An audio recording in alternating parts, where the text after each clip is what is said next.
talking about safety culture and what that means. And even just at our table, we were talking about safety processes in some cases versus safety culture. So we had some framing questions here. How can we determine or know when a robust culture of safety has been achieved? I hope you guys I think you'll definitely be talking about some of this. Is industry self-monitoring a viable means of achieving a culture of safety? What are viable metrics? And what are viable organizational approaches? To kick off this, or to lead off this discussion here, this chat, if you will, we have Peter Watson, who is the chair and CEO of the National Energy Board of Canada. He has been a civil engineer for his career. He's been a civil engineer. And he's been a very long time public servant as well. And while he's fairly new to his current job, he has been working in the oil and gas sector and the regulatory environment for a very long time. But it's also worth noting he was the 2011 Alberta Resource Person of the Year. I think that's pretty cool. I'm not sure I know what it is, but I think it means that you're very good at your job. So, congrats on that one, and enjoy the session, and I'm going to turn it over to you. Great. Thanks very much, Allison. And I'm really pleased to be the moderator for the panel today. Now, I'm just going to take a few minutes. Gary's already been introduced, so I'm going to introduce Dr. Tracy Dillinger to you all. Tracy is the manager of 3 NASA programs: Safety Culture, Human Factors in Mishap Investigations, and Human Reliability Assessment. And she works at NASA headquarters. She's the chair of the Safety Culture Working Group and responsible for NASA's Safety Culture Survey, Safety Culture courses, and their organizational safety assessments. Tracy was also a member of the Columbia Accident Investigation Board in 2003 and the Space Shuttle Independent Assessment Team in 1999. And as Allison mentioned to you earlier, we're also pleased to have Garry Moon here, and he's with Lloyd's Registers and a chartered occupational psychologist. And you've got a chance to get to know Garry through the assessment work that we've begun. So we're going to talk about measuring and monitoring safety culture. And it's one of the things that's been a bit of a focus for us at Canada's National Energy Board.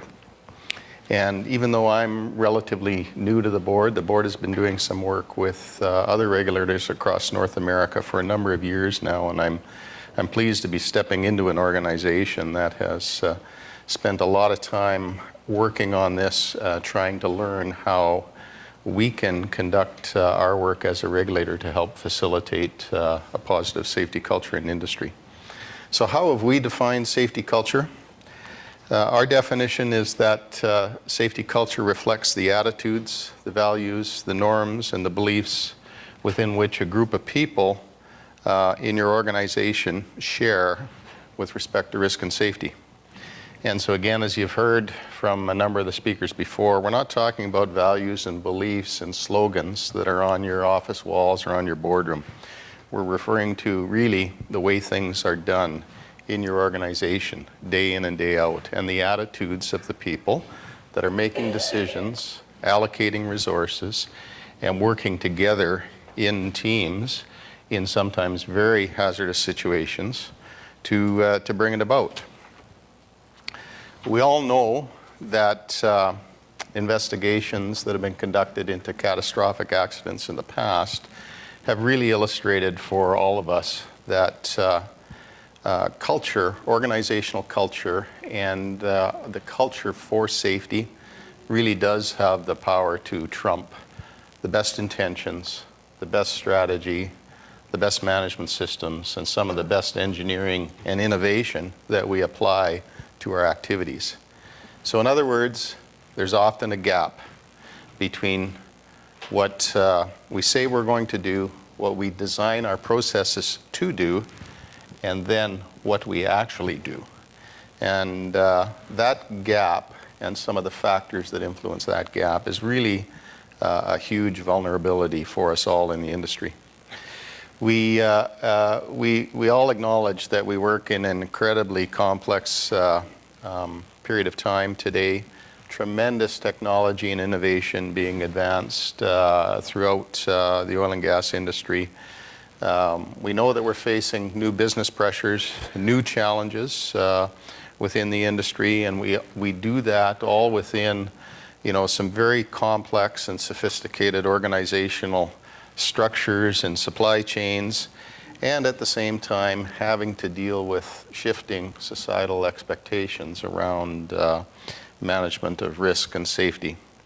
And so that really does pose a challenge, but I think we also know, and we've learned from some sectors and some actors, that we can meet that challenge and meet and address some of that complex environment that we work in, and we can overcome it, and that safety culture is the key.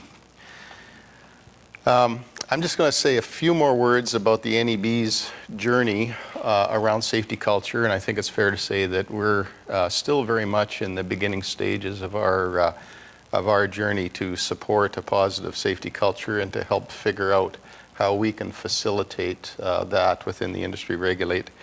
But I want to acknowledge a couple people that are from the NEB here in the audience today, because I'm new, I'm the chairman, and I walked into the organization not that many months ago. But there's a couple folks in the organization that I think some of you know, but others in the room should know. I want to acknowledge Claudine Bradley.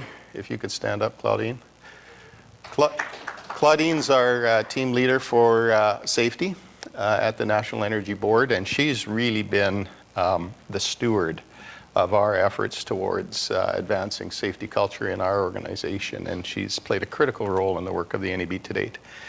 Also want to acknowledge Keith Landra, who has recently joined the board, but Keith is our Chief Safety Officer and is now integral to our work relative to safety management and environmental protection at the NEB. And so I wanted you to get introduced to those folks.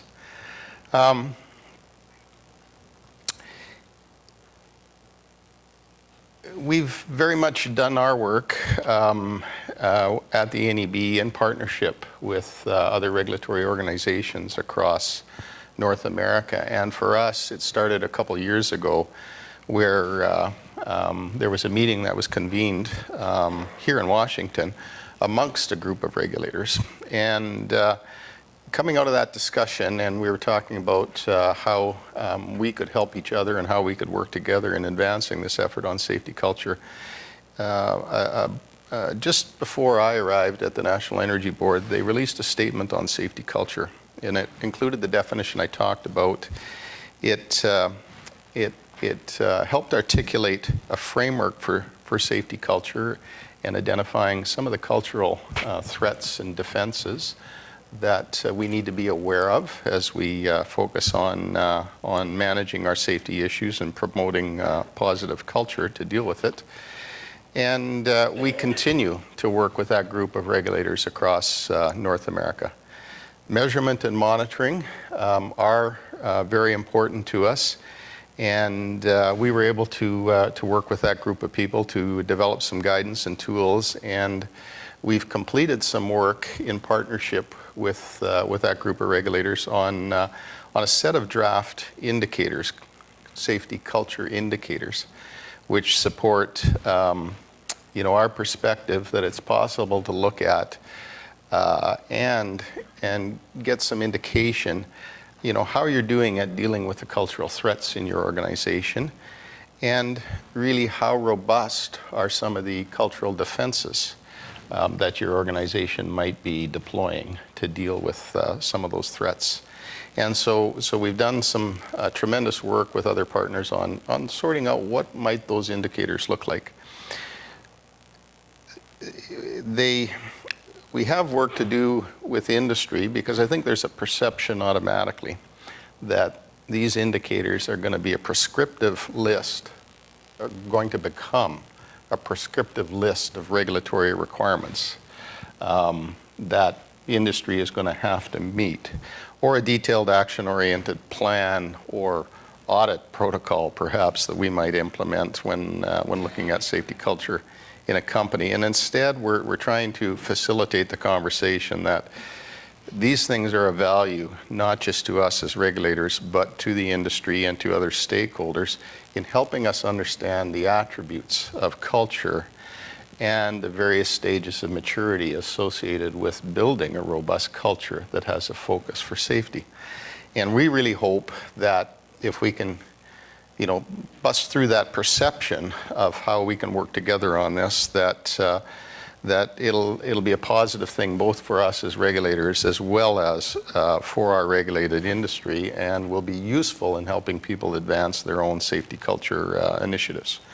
So later this year at the NEB, we're going to bring together some industry representatives and regulators together, have a bit of a dialogue around learning on some of our respective efforts, and then our intention all along, based on the work that we did with our partners, is to release our draft set of indicators for broader public comment and awareness. We all know, and we had an excellent speaker at lunch today that was speaking about leadership. And we know that for a well-operated and for a successful company, you see some common things when you run across those types of organizations. You see committed leadership at multiple levels in the organization. You see vigilance and care being taken around certain things, but also the ability to constructively challenge and test and ensure that they're always on their game. You see empowered and accountable employees, and you see the sense that, and you get the sense that an organization like that has the capacity to manage a range of activities in a changing environment. So you see some evidence of resiliency. Really, we think that to have comfort that those types of attributes are present in our organizations, we must be engaged in some meaningful measurement and monitoring of those attributes. So again, I want to just stop there and now turn it back to our panelists to each take a number of minutes and talk to us about measurement and monitoring of safety culture from their perspective. So thank you very much. Okay. I'm going to stand up because I can't talk sitting down. I have to move around. Okay. So, yes, my name's Garry, so you've been introduced to me. I do work for Lloyd's Register, and I think what I can offer is a cross-industry perspective. So I work in marine, I work in oil and gas, I do some work in the rail sector, and I've done a little bit of work in nuclear, but actually not on safety culture, on a different type of culture, and it's a piece of research that I've been doing for 2 years. So I do cross these industries. That's one thing. The other thing that I have in common with a regulator is that I go into organisations for a short period of time and I'm expected to make conclusions on culture. So, that's quite a challenge. So the tools that I talk about today are developed by Lloyd's Register to do that, and they're developed for people like me to do it. My background is, yes, I am a chartered occupational psychologist, which means actually all I care about is why people behave the way they do in work. And I started my life in performance, actually, not safety. And going back to one of the comments earlier, I believe there is a massive overlap between safety and performance. Good performance looks like good safety. Just think of a procedure. If it's well written and it highlights the risks and it's accessible and the expectations are clear, people are more likely to follow it and it's more likely to lead to the right behaviours. So that's my background. And I worked in a government organisation for a number of years trying to get people to hit metrics. I was the performance manager there. And there was 500 people who hated performance metrics, and my job was to change, ultimately, the culture. Make those people understand the importance of it. So that's what I did. Following that, I then went into safety to try and use similar approaches to get people to believe safety is important and do things differently. My first question I've got to answer today, oh no, sorry.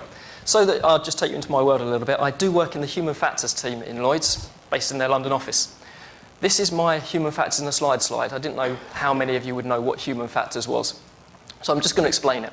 I work with a bunch of ergonomists and psychologists, and together we're pretty good at understanding human limitations. That, after all, is what we've been trained in for a number of years. We're also pretty good at identifying the performance-shaping factors that improve performance and make it worse. So make people more or less error tolerant, essentially. So we understand those. And they're job factors, person factors, and organisational factors. Culture actually sits in the organisational factor section. And we're pretty good at assessing perceptions.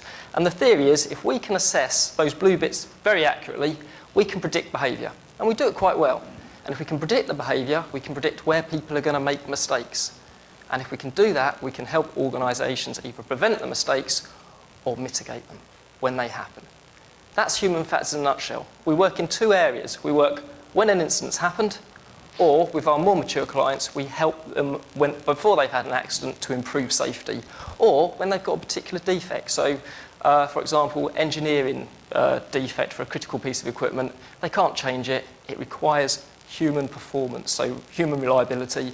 We will go in and we will try and ensure they don't make mistakes on that. Part of that approach is culture. So the first question I've been asked to answer today is how do we know we have a robust safety culture when it's been achieved? And I'll come to the achieve part in a minute. But this is how we measure it in Lloyd's. And these are our own tools. And they're developed specifically for what we call hazardous industries, but particularly marine and oil and gas, because they're our main clients. And it's a different approach to what many climate surveys have, in that our clients really care about three things. They care about, are people going to report? Are they going to intervene if they see something unsafe? Are they going to comply with the rules and procedures? And are we going to learn as an organisation? And then there's this little aspect called progressive. We didn't really know what to call it. It's really about sustainability. But within that sits reasons cultures. So in essence, the bit about trust and the bit about flexibility. And also a large aspect of management commitment, like resources. So this is the model we use. It's different in one big way. And if you take nothing else from my presentation, take this. It has an awareness scale in it. And that's because we did a piece of work with a client in 2008, and we did a climate assessment followed by a culture assessment. We then did one in 2012, and in the middle bit, we actually worked with this organisation. And what we found about climate was it didn't change.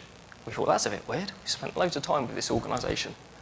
What we noticed from the culture assessment was the awareness had gone up. And it's really, really important.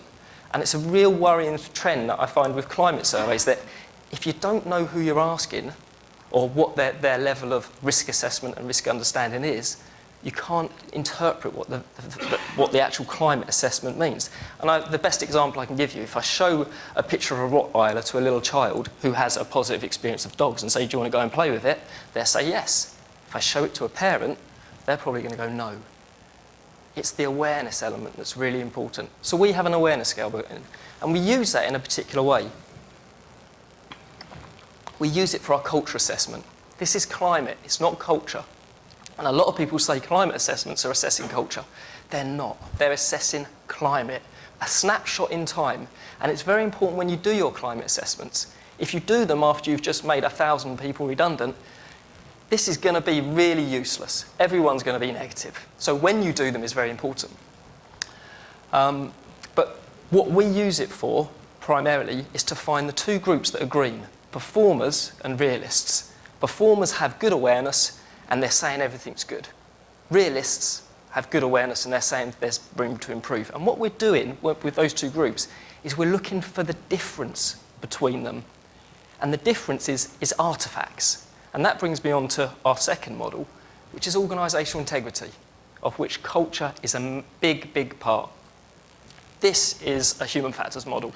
It's as much a performance model as it is a safety model. But if we go back to what Shen said about culture, he said you have the assumptions, the sort of core value, belief and assumptions at the centre. And around the outside, you actually have artefacts. And what we do in Lloyd's is we measure the artefacts. We want to find them. Because actually, people forget what Shen said about culture. He said, you can't change culture by directly changing culture itself. If I walked up to any of you and said, I'm going to change your attitude, you'd go, no, you're not. And then I've lost, because I'm not going to. And that's what we try and do sometimes with people in organisations, so we can't do it that way. What we have to do is find the artefacts that are impacting on the way they're thinking, and then change those in a way that involves them and engages them, so that they end up changing their attitude because they want to. So that's what we're doing when we look at when we do our assessments. We're really trying to find things that help organisations change those attitudes and values. So question number 2 was, is industry self-monitoring a viable means? I'm going to say, sorry, that's for later. I'm going to say something that a lot of people said. I don't believe you can legislate for safety culture. I don't. And this is because when I was thinking about it, personally, I think the best industry out there as far as safety culture is concerned is aviation. And that's because the artifacts tell me it's pretty good. And I think that's because the need is there for them to be good. Because if a plane drops out of the sky at 35,000 feet, people notice, and it's unacceptable.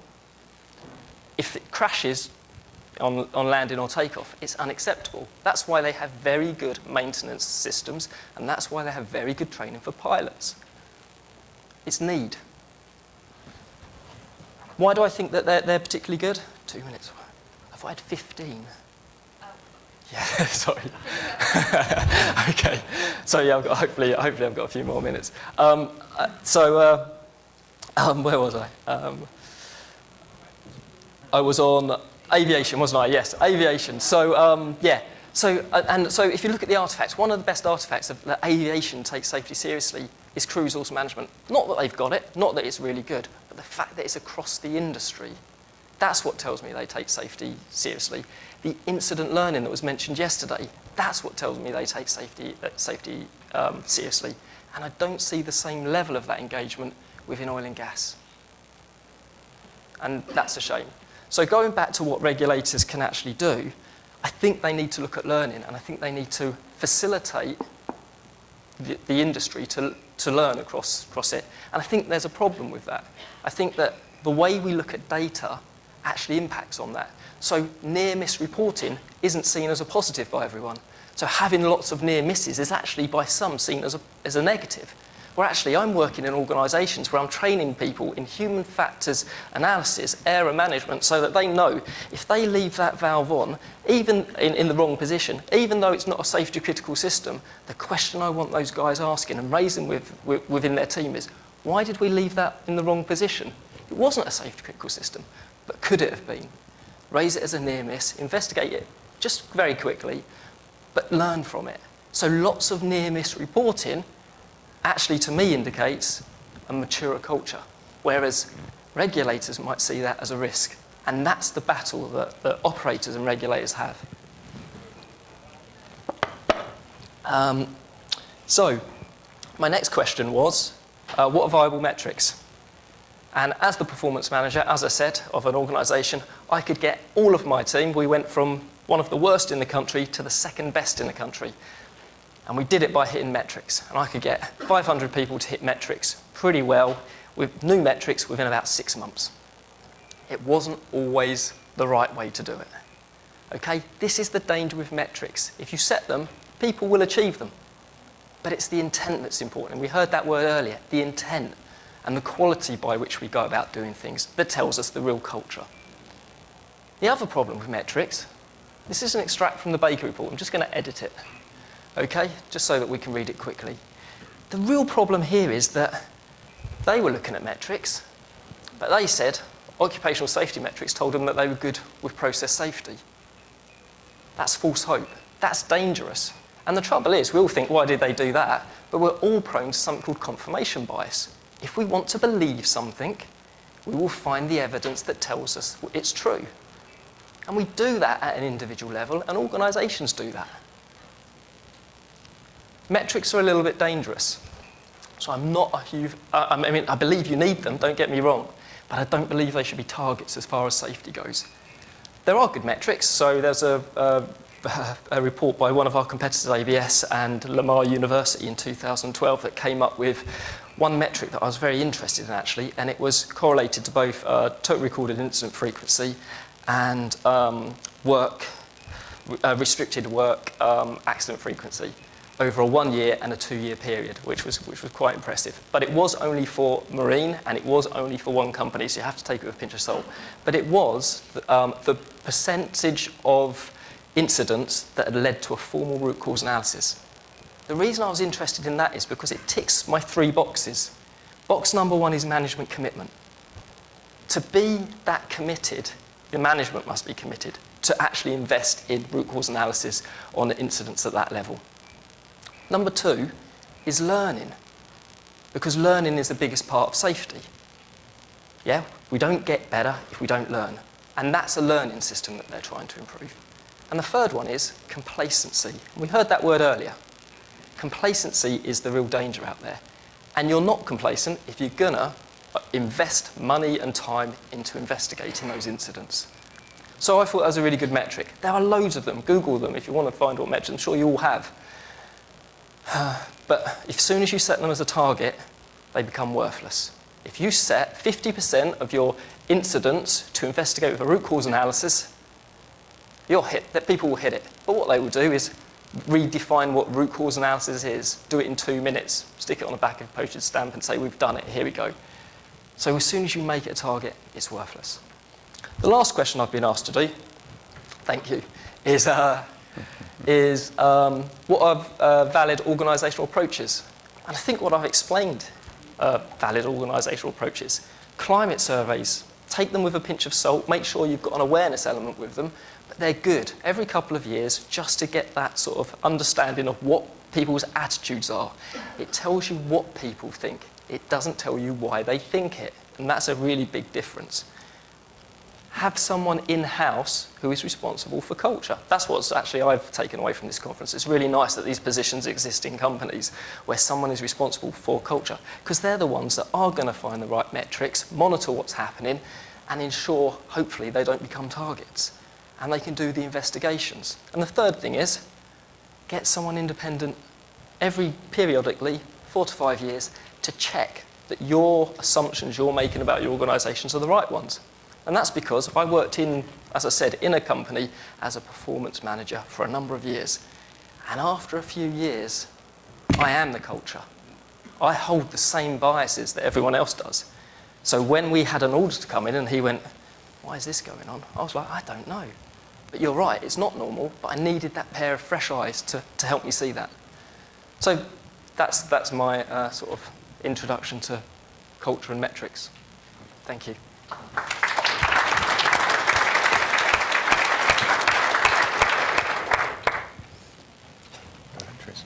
Alrighty, I'm going to scoot up here.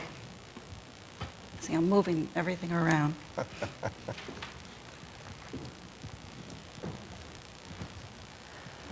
My name's Tracy Dillinger. I'm the Safety Culture Manager for NASA, as you've heard. As I talk to you, I'm going to tell you a little bit about my story, because as a psychologist, I think it's all about people. And I think that means me, that means you, that means the people who you inspect or look at, the leaders that you work for, the leader you're going to become, and everyone. There's no escaping the human condition. And we're just not perfect. So my story starts with Tracy as a young student, and one of the people who I met along the way was a brilliant young man who'd been a military aviator. And the same week that I did my master's comps also happened to be my birthday. And on my birthday, he committed suicide in his airplane at the local airport. And that mishap was never even investigated because it was pretty well known that he had issues, what we would now call PTSD. And there's not even an NTSB case number associated with that mishap. It's interesting how things come full circle. You know, life gives you these tests, and when you fail the test, you keep getting it, right? Here we are 30 years later, still dealing with pilot mental health regulation and what we're going to do about it, and people dying because it hasn't been fixed yet. But that changed my course, and so instead of going into what I thought was going to be community mental health, and then forensic mental health, where I worked with criminals and psychopaths, I went into the military, which, as you might have guessed, was much closer than I thought it was really going to be at the beginning, specifically with fighter pilots. And eventually I became the chief of aviation psychology for the Air Force for 10 years, where my job was to assess and treat and do all kinds of things, torturing our pilots, in different ways, and especially doing the mishap investigations.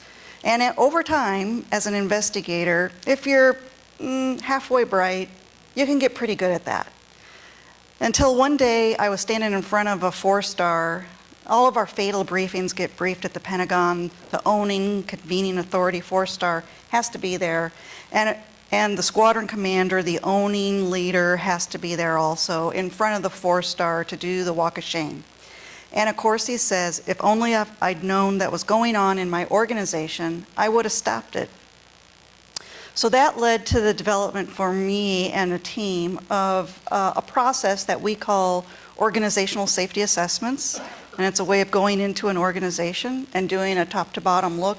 You look at everything, numbers, history, culture, all those kinds of things. You interview people. You gather every scrap of evidence that you can. And you put together recommendations for the leaders. And what we found, in an unexpected way, but it just turned out that doing the statistical analysis of the squadrons that had OSAs versus the ones that didn't have OSAs, there's a dramatic reduction in safety events. 75% decrease in their Class A's, 38% decrease in Class B's, 24% decrease in Class C's, et cetera, et cetera, et cetera. So sort of fitting into the idea of, you pay now or you pay more later, it became pretty clear that, to me, I was not expecting those kinds of results, but as a process, I became quite a believer in the power that that could have. As that was happening, things were happening at NASA, and I got involved in a thing called the Space Shuttle Independent Assessment, where I basically made a pretty dramatic challenge to leadership at the time, that there was an orbiter stacked and ready to launch that after interviews I felt was not ready. I called back to the general who I worked for and said, I'm going to fall on my sword over this, but if this was an Air Force unit, we'd stand them down.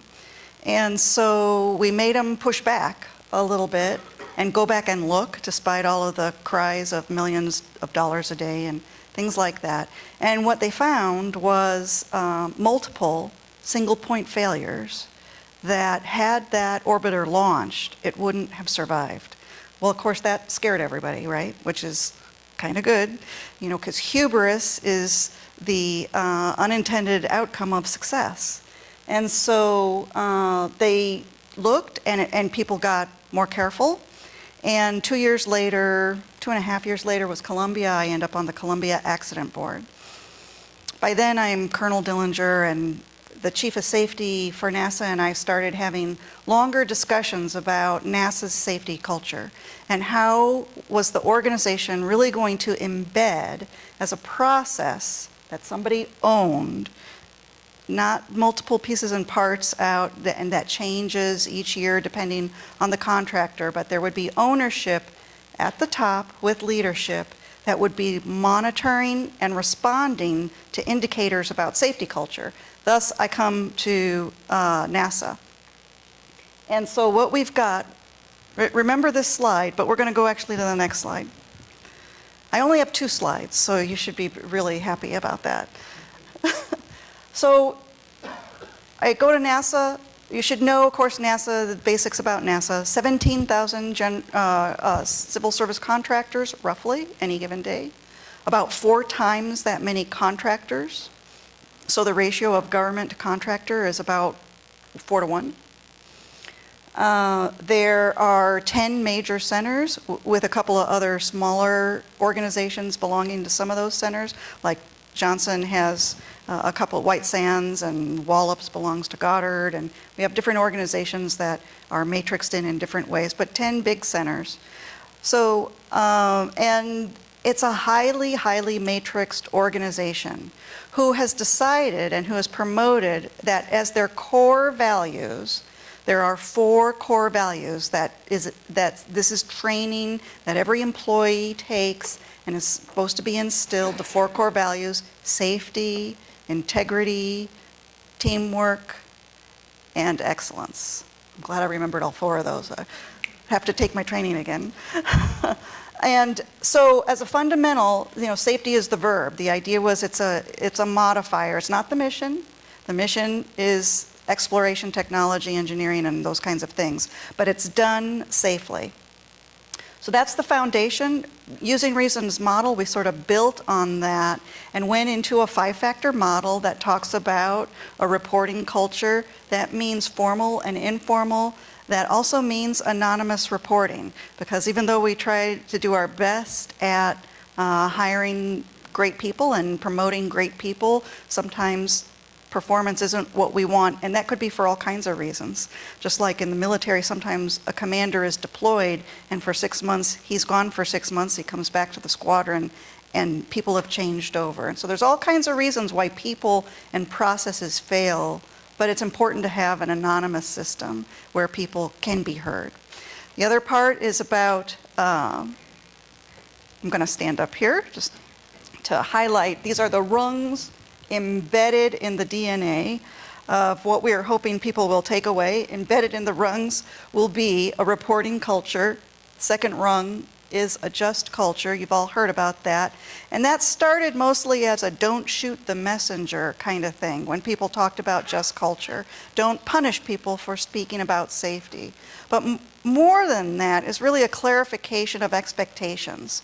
If you do not perform to a certain standard, here's what will happen. It gets addressed, it doesn't get overlooked. If you do a great job, on the flip side, we recognize outstanding performers. That's part of just culture for us. A flexible culture where we react to the data. So in terms of, is it important to collect metrics? Yes, absolutely it is. But collecting data, getting safety culture metrics doesn't change the safety culture. People have to pay attention to what it says. Leaders have to look at the results. Managers have to do things. So you have to use the data. If the data is not being used, in my mind, we don't collect data that we don't use. It's just like we don't ask questions, we don't ask demographic questions that we're really not going to do anything about. How many children you have at home, if it doesn't matter if you have 5 children or no children, we're not going to ask how many children you have. So we ask what we think